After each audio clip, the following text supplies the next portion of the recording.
Hello friends, welcome to Hazel Study for IAS. Today we are going to discuss the question number 5 of OPSC Preliminary Examination 2021. We have already discussed the question number 1 to 4. So today we are going to discuss the question number 5. We are going to discuss all the 100 questions of OPSC Preliminary Examination 2021 as well as other previous year question papers of OPSC Preliminary Examination and UPSC Preliminary Examination. So please stay tuned to our YouTube channel and subscribe it. Now question number 5. Question number 5 is anti-defection law in India. Four statements are given regarding anti-defection law in India, and we have to find out which of the following statements are correct. Okay. First statement says political parties got constitutional recognition by 52nd constitutional amendment. This one is correct because the term political party was introduced in constitution through 52nd constitutional amendment act 1985, popularly called as anti-defection law in India. So first statement is correct. Second, anti-defection law came into effect on March 18, 1985. This is wrong. Actually, it should have been March 1st, 1985.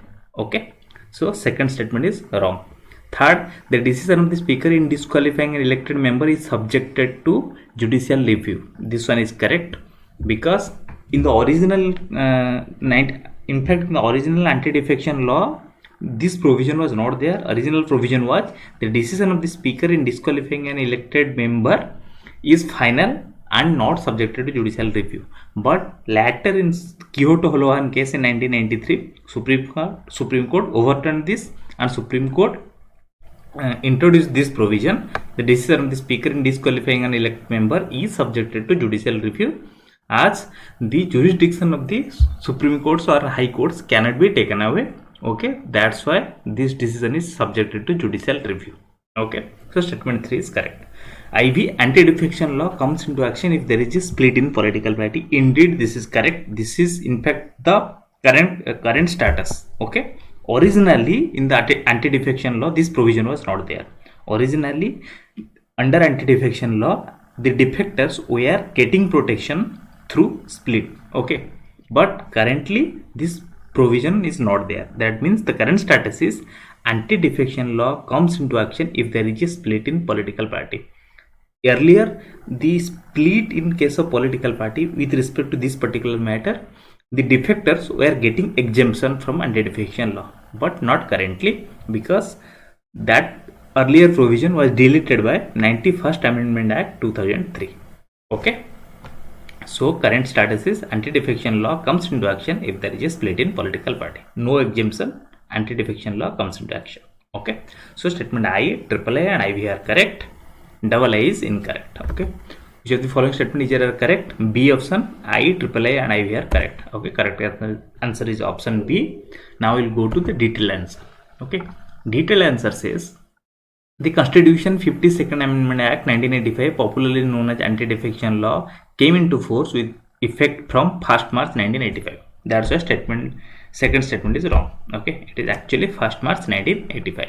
Okay, it amended articles 101, 102, 190 and 191 of the Constitution and deals with what? Vacation of seats and disqualification from membership of Parliament and state legislature, both. Okay, it is applicable for vacation of seats and disqualification from membership of Parliament and state legislature, and it added a new schedule, that is 10th schedule to the Indian Constitution. Okay, next is provisions. Okay, what are the provisions of such act? Okay, first, disqualification of members of political parties. How the members of political parties are disqualified? Okay, a member of house belonging to any political party becomes disqualified for being a member of the house first if he voluntarily gives up his membership of such political party.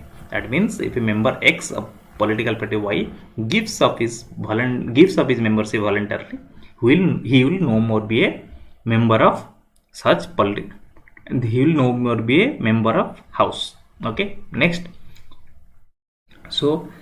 is, or if he votes or abstains from voting in such house contrary to any direction issued by his political party without obtaining prior permission of such party, and such act has not been condoned by the party within 15 days. That means, for example, if a political party member, okay, is belonging to a political party and the party has issued whip to all the members of the political party to vote in a proper direction, and the individual member does not obey such whip, okay, or such direction, and votes or abstains from voting in contrary to the direction issued by the political party, then what happens? Then such a member and such a act if has not been condoned by the party within 15 days, then such a member will become disqualified. Okay, if the act gets condoned, then no disqualification.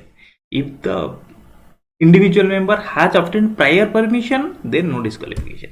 But if he has not obtained prior permission and such an act is not been condoned by the political party within 15 days, then he or she will be disqualified.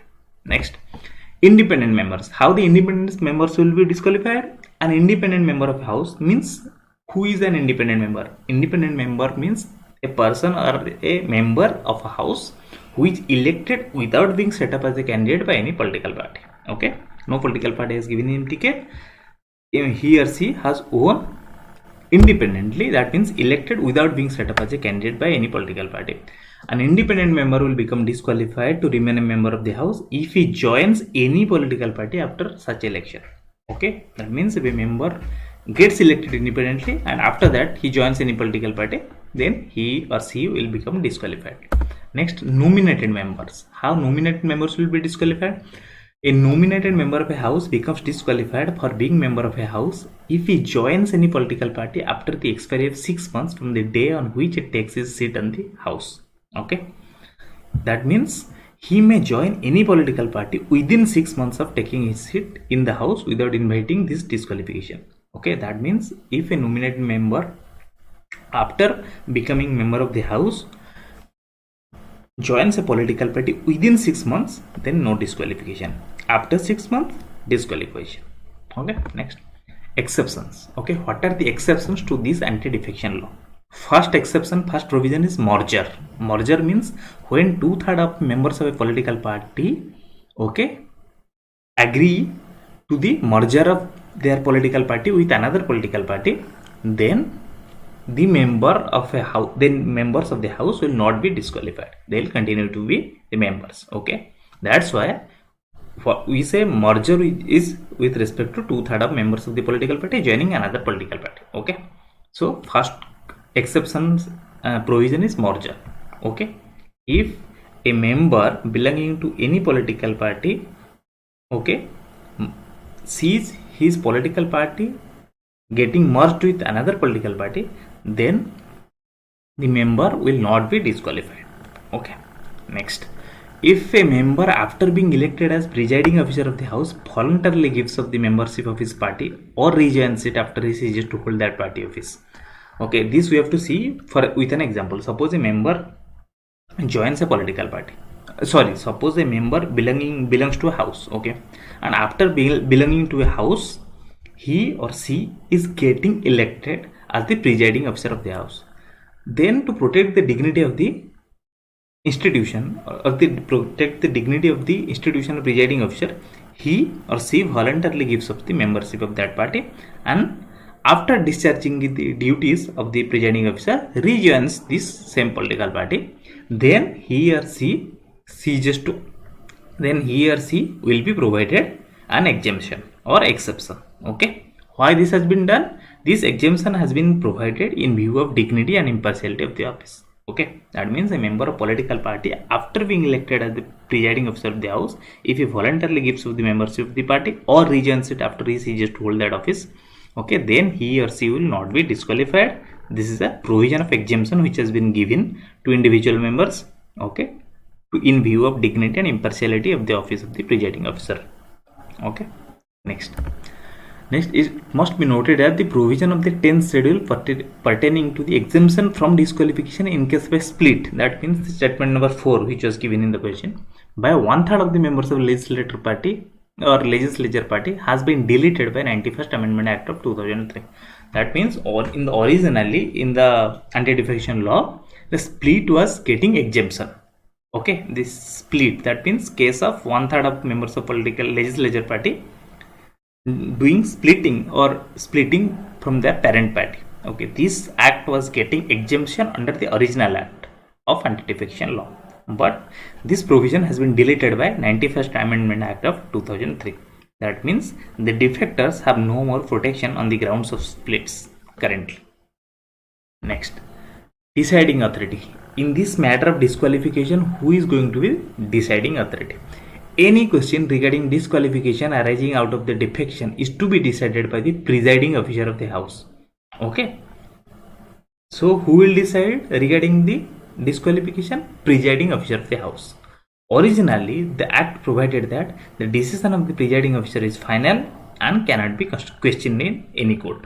Okay. Originally, anti-defection law provided that the decision of the presiding officer is final and cannot be questioned by any court.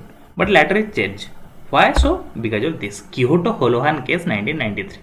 In the Quijotto-Holohan case 1993, the Supreme Court declared that this provision is unconstitutional. That means the decision of the presiding officer is final. This particular provision is unconstitutional on the ground that it seeks to take away the jurisdiction of Supreme Court and High Courts.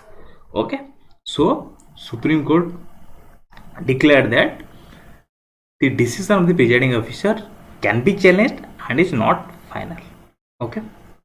However, Supreme Court also held that the presiding officer, while deciding a question under 10th schedule, function as a tribunal. Okay. Supreme Court also said that presiding officer, while deciding the question under the 10th schedule, should function as a tribunal, and his decision is like that of any other tribunal, is subjected to judicial review on the ground of mala fide, perversity, etc. Mala fide means bad faith, perversity means unreasonableness. Okay. So as Supreme Court said that the presiding officer is acting like a tribunal. As the decisions of tribunal are subject to judicial review, so the decisions of the presiding officer is also subject to judicial review on the grounds of mala fide, perversity. That means if the presiding officer acts in bad faith, that is issue of mala fide, that the presiding officer acts unreasonableness, that is the case of perversity, then such a decision can be subjected to judicial review.